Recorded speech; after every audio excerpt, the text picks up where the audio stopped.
avant le déluge, il y a eu un monde. Il y a eu une vie. Il y a eu l'existence. Il y a eu des êtres qui vivaient sur la terre. Et qu'on a même qualifié des dieux. Pas des dieux en tant qu'esprit, mais une qualité des êtres humains.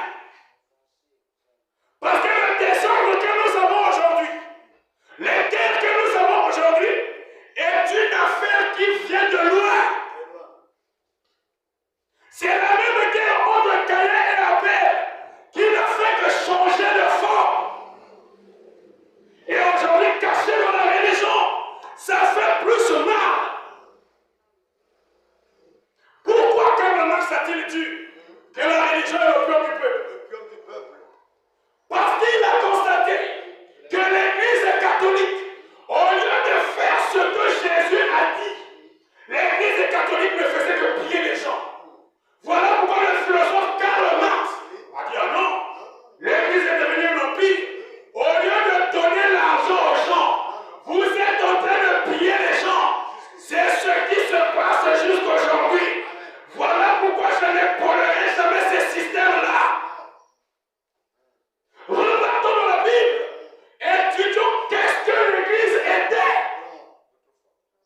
Montrez-moi un pasteur Jésus, le fondateur de l'Église, qui roule les carrosses et une voiture qui coûte plus cher. Vous ne trouverez pas. Qui croit qu'il est le même hier, aujourd'hui et pour toujours? Amen.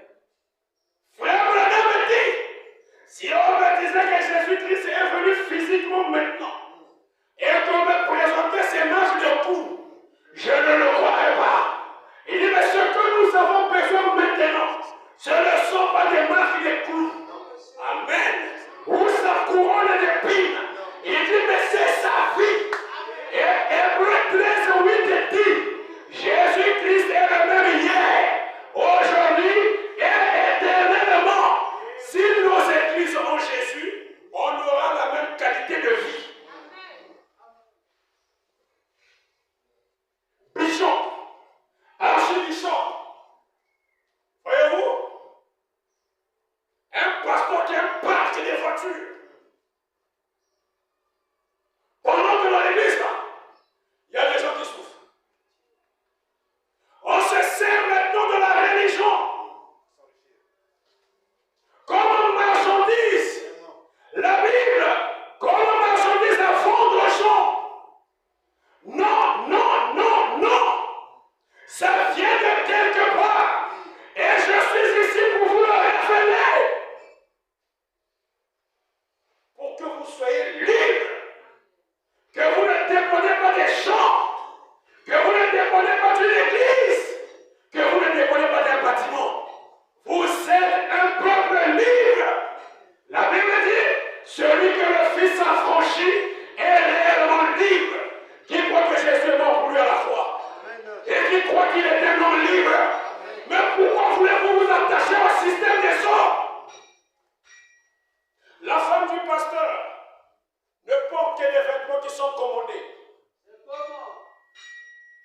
Pendant que les autres sœurs là, qui les apportent de l'argent, sont ceux qui vont